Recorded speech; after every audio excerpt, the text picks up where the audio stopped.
তো বন্ধুরা দেখছো, শুভ সকাল। এটা হচ্ছে আমার বাগানের কামিনী ফুলের গাছ।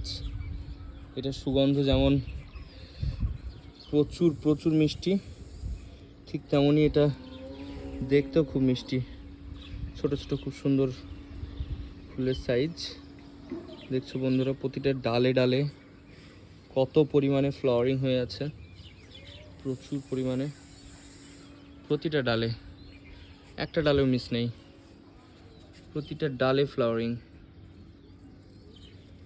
এগুলো সব ফুটবে আজই। পেছন দিকটা দেখাই, এদিকেও ফ্লাওয়ারিং হয়ে আছে খুব সুন্দর। তো এটা আমি বসিয়েছি 12 ইঞ্চি গ্রো ব্যাগে। এই গ্রো ব্যাগের লিঙ্ক চাইলে তোমরা আমাকে কমেন্ট করবে, আমি তোমাদের ডিরেক্ট লিঙ্ক দিয়ে দেবো। এটা প্রথমে ছোট টবে ছিল, এই ধরনের ছোট টবে, পরে এটাকে আমি এটাতে শিফট করেছি, দেন এটা এখন জায়েন্ট আকৃতি নিয়েছে, খুব সুন্দর। তো বন্ধুরা, যদি ভালো লেগে থাকে অবশ্যই লাইক, কমেন্ট অ্যান্ড সাবস্ক্রাইব করবে।